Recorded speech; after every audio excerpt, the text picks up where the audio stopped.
Bonjour à tous et bienvenue aux vidéos de l'Écomarché de janvier, une revue mensuelle de l'actualité dans le secteur des grains.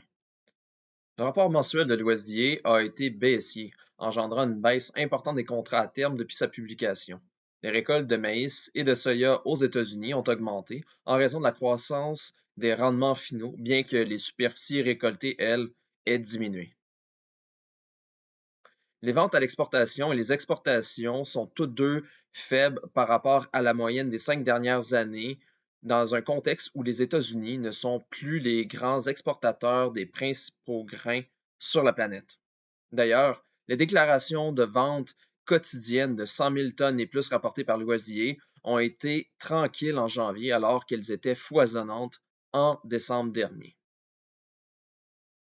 En Chine, les importations en 2023 se sont accrues de 11 pour le soya, 32 pour le maïs et de 22 pour le blé par rapport à l'an dernier. Cette croissance est due au faible prix des grains au Brésil en 2023.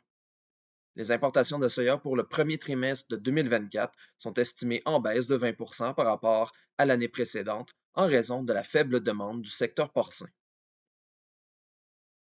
En Amérique du Sud, des pluies sont tombées durant la première moitié de janvier, atténuant ainsi les risques quant à la production.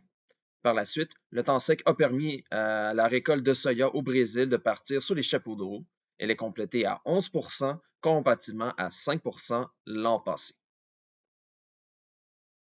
La base du maïs pour livraison immédiate s'est appréciée de 12 cents US le boisseau par rapport au mois passé, tandis que celle du soya pour livraison immédiate s'est dévaluée de 14 cents US le boisseau.